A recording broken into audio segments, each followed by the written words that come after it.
Hello, this is I Go Travel with Don Barnett.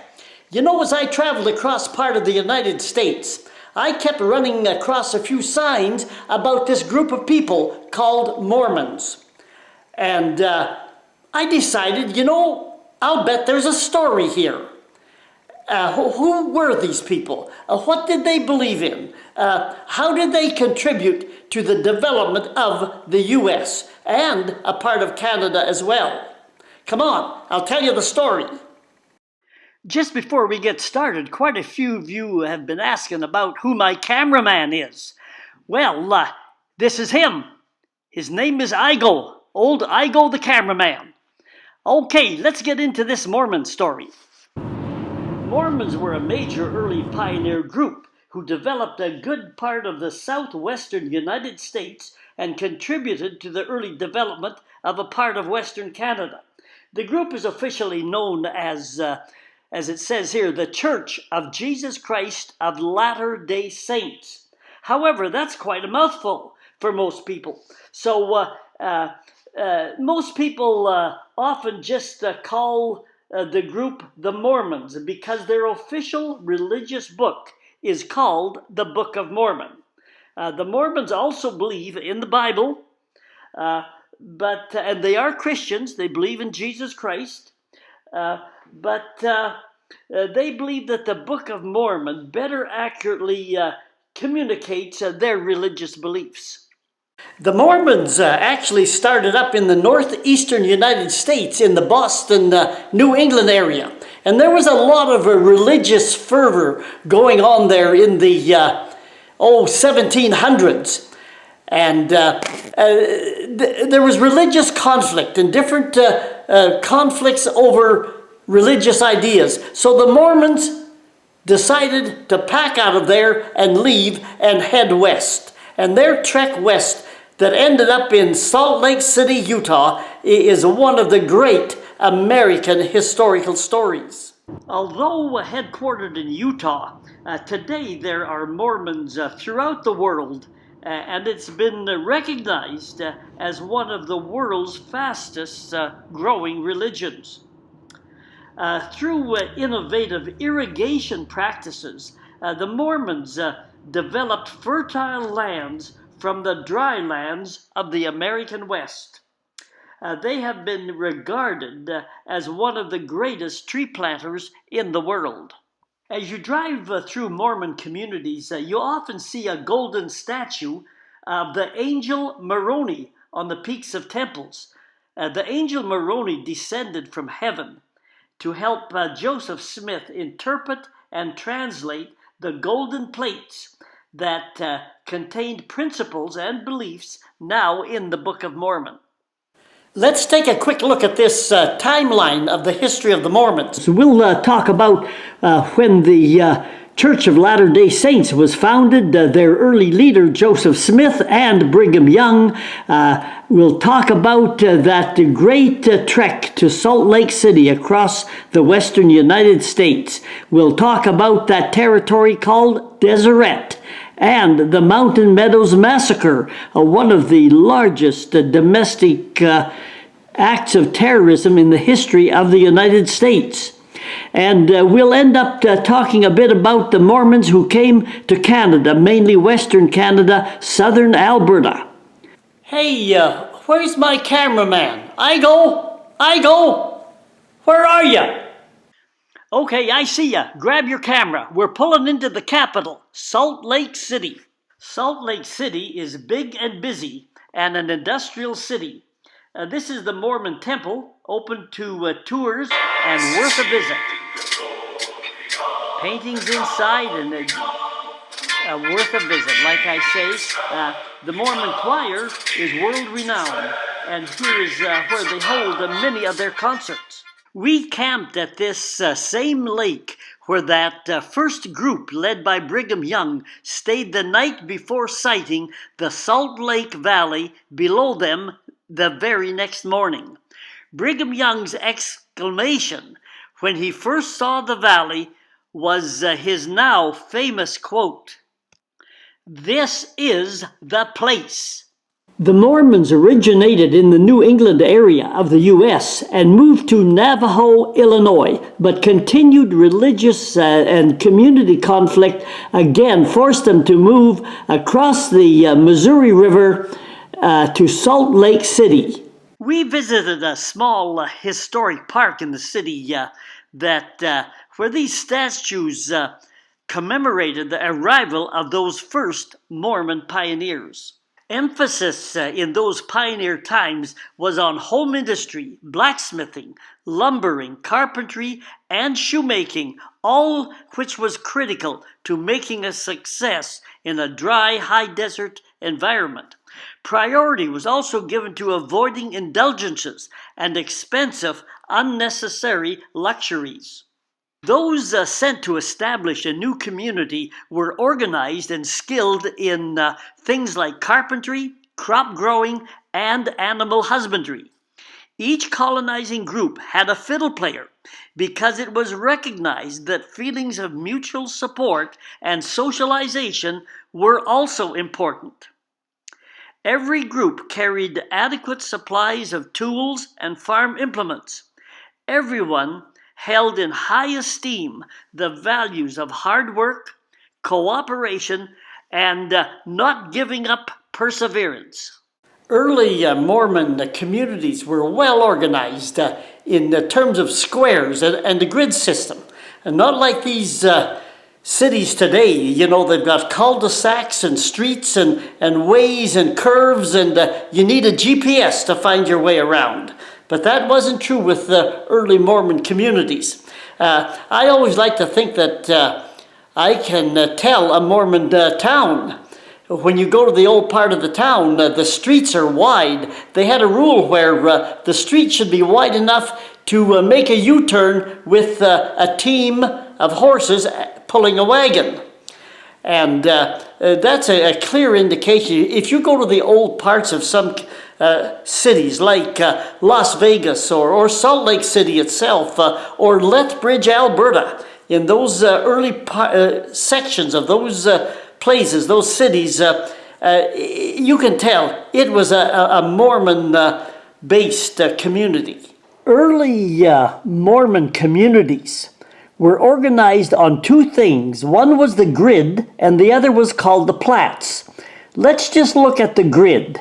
The grid was a network of squares and rectangles, easy to find your way around, and the basis for a lot of subsequent urban development. Here you can see the characteristic grid pattern of a Mormon community. Another characteristic of the grid was that the temple, all important, was in the center of the grid. And nearby, of course, was the school as well. This is St. George, southern Utah, where the temple, you can see, is characteristically in the center of the community. And the third characteristic of the grid was that residences were in the rear of the plots and the gardens were in front. Just contrast that with urban development today, where in the front we really have nothing but a green lawn, no garden, and if there is a garden, it is in the back, the reverse of the early Mormon organization. Another part of the community organization was called the plat, and the plat consisted of 10-acre plots. And around these plots was a farming greenbelt. And within the plots, within the plat, there were neighborhoods that were well defined, where people knew their neighbors and felt a part of the neighborhood. The Mormons were well organized and efficient people. And this was reflected in one of the more well-known Mormon people who got on the wrong track. Butch Cassidy, the bank robber, was a Mormon. He grew up in a small community southeast of Salt Lake City. And when he robbed banks, he had the background of efficiency and organization. And when they robbed banks, they did not ride in like they did in the old Western movies, shooting them up and in and out of town on fast horses. Butch Cassidy was well organized and planned. They came into town, his gang, at least 3 days ahead of time and cased out the situation. They knew when the bank employees came to work, when they left work. The gang went into the bank to do business. They knew the lay of the land before any robbery was conducted. And that's all part of the efficiency and organization of the Mormon people. The other thing about Butch Cassidy is that he knew that if he were to rob banks in the more populated areas of the Mormon country, they'd throw him in jail quickly. But they wouldn't tolerate that. So where did Butch Cassidy, where was he successful in robbing banks? In the outlying frontier areas at that time. Areas of Wyoming and the far reaches of Montana. That's where he was able to experience success. Let's take a quick look at those early trails that brought pioneers into the western part of the United States. Pioneer movement westward started along the Missouri River and followed one of the few east-west flowing rivers, the Platte River. Both the Mormon Trail and the Oregon Trail followed the same Platte River valley westward to the mountains. The Mormon Trail ended at Salt Lake, and the Oregon Trail continued on in the northwest direction toward Oregon. The Platte River is a fairly small river, but it gets big like this during spring floods. It is a great bird watching area, as it is a major stop on one of the North American flyways, and birders come to watch huge flocks of ducks and geese and these herons. The Great Migration West is depicted in paintings, statues, and historic parks along the route. The trek was characterized by danger, hard work, and personal sacrifice. Death came from accidents, drownings, malnutrition, and women during childbirth. Scurvy and diseases like swamp fever, that was a form of malaria, took the lives of many. Half the deaths recorded during wintering along the Missouri River at Omaha were children under the age of 3. Absence of doctors and medicines took a heavy toll. We came upon this place in a historic park where the ruts of the wagon and cart road remained a scar on the landscape. It gave me a real sense of history, just to stand where people, animals, and wagons had once trod. You know that odometer on the dash of your car that measures the distance that you go? Well, the first odometer was invented by the Mormons, and this is an odometer-equipped cart in the Mormon Museum in Omaha, Nebraska. Look between the spokes in the wheel and you can see the gears that turn to measure each time the wheel made one complete turn. They knew the distance covered by one turn of the wheel, so when they counted up the number of clicks or turns the wheel made that day, they could calculate the distance traveled. The Mormons wanted to know how far it was to the next place, which could be a campsite or a watering hole or just a good place to rest. The Mormons came to the Salt Lake and planted their crops, and they were good crops. And then the locusts came, hordes of them, so many that they covered up the sun during the day. And the Mormons knew that they were facing starvation if they lost their crop. So they prayed for a miracle. And the grasshoppers, or locusts, continued to eat their crops. And look here, God responded.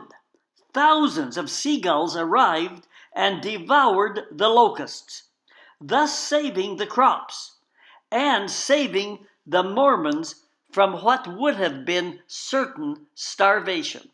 Now, I'm a modern man, and I believe in science. I'd call it science. It's natural that the birds would come and follow the food chain.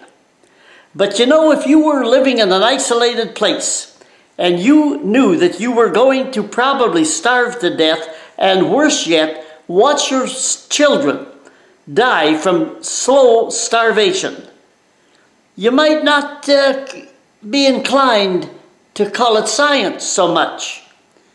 Maybe you'd be more inclined to call it a miracle.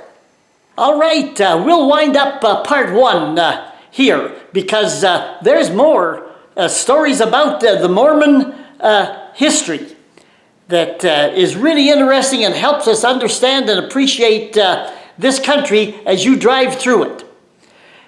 Hit the subscribe button, and that'll help us with bringing these videos. So we're going to head for part two, where we're going to talk about the Mormons' country called Deseret and the Mountain Meadows Massacre that occurred. So let's go to part two, but this winds up part one. So long for now. Adios. This is I Go Travel with Don Barnett.